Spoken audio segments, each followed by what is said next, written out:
Hello everyone, today's chess puzzle. All right, let's dive into this one. Let's visualize the board together. Yeah. We have a white rook on g6, Okay. a white knight on e5, Got it. white pawns on h5, d4, a2, and b2. All right. White also has a bishop on d2 Right. and the king on c1. All right. Sounds good. For black, we see a rook on a8, Okay. the king on f8, Uh-huh. black pawns on c6, h6, d5, and a4, Got it. a black knight on b5 and another on f3, Okay. a black rook on f5, and a black bishop on e4.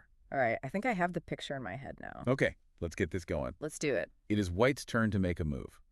White's turn. What do you see? Well, let's start by looking at the white bishop on d2. Okay. If we consider a move to b4, Okay, to b4. what does that immediately bring into focus for you? Moving the bishop to b4. Yeah. Ah, I see it. What is it? That puts the black king on f8 directly under attack. Right?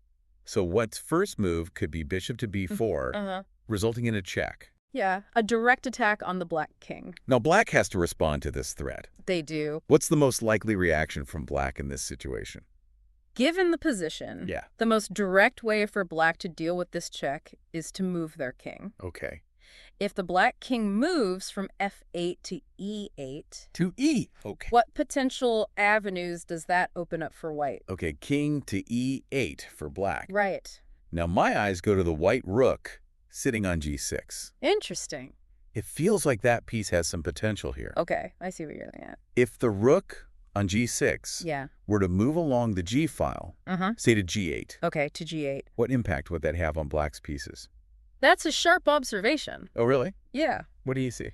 Moving the white rook from g6 to g8 immediately puts pressure on the black rook Okay, that's currently defending the f file from f5. I see. It's a form of indirect attack limiting black's options, Right. kind of squeezing them. It's like white is saying, I see that rook on f5, and I'm making its life a little more uncomfortable. Exactly. So black has their king on e8, Uh-huh. and their rook on f5 is now under pressure from the white rook on g8. Mm-hmm. How might black try to alleviate that pressure, or perhaps defend their king further? That's a good question. What if black moves their rook from f5 to f8? Okay, if black does indeed move their rook from f5 to f8, Yeah. what previously unavailable tactical possibility might that create for white, Okay. considering the placement of the white rook on g8 and the black king on e8? Black's rook moves to f8. Yeah. That leaves the g8 square open. Yes, it does. Wait a minute. What is it? With the black king on e8 Yeah. and the black rook now on f8, Yeah. and considering our white rook is now on Rook. g8, Okay, could it be? I think you've got it. The answer is Let's hear it. white moves bishop from d2 to b4, Okay, the first move.